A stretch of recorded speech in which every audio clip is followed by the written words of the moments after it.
سوات یو ښکلې ګلورینه سیمه جامبیل کوکارۍ تر ډېرې مودې راسې خراب روډ مشکلو سره مخه وه. 80% کار مکملېدو نه وروسته هم د جامبیل خلکو ته ډېرې ستونزې رامخې ته دي. زه دا وایم د حکومت ته چې وجه څه ده چې دا ځای نه جوړېږي، ځکه چې دلته کوم ټورسټ راځي نو هغو ته به دې ځای کې ډېر زیات تکلیف وي.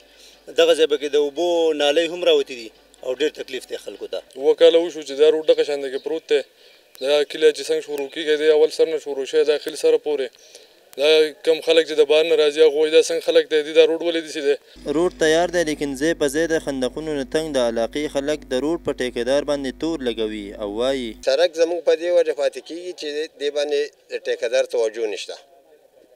کله وله خاورې راوړي چې باران وشي نه پکې ګاډی تللی شي نه پکې پیدل بني ادم تللی شي، او کله وله دا روډه راوړي چې هغه په یو ځای کې پرته بل ځای پرته کله یو ځای ته ټولې کله بل ځای ته ټولې. موږ په دې چل پوه نه یو چې دا په څه وجه پاتې دی. پرله پسې دا د عمران خان د حکومت اووم کال دی چې د دې روډ موږ په انتظار ناست یو. زموږ مریضانو ته تکلیف وي، زموږ د سیلانیان د دې د وجې نه زموږ د علاقې نه سیلانیان کټ شو.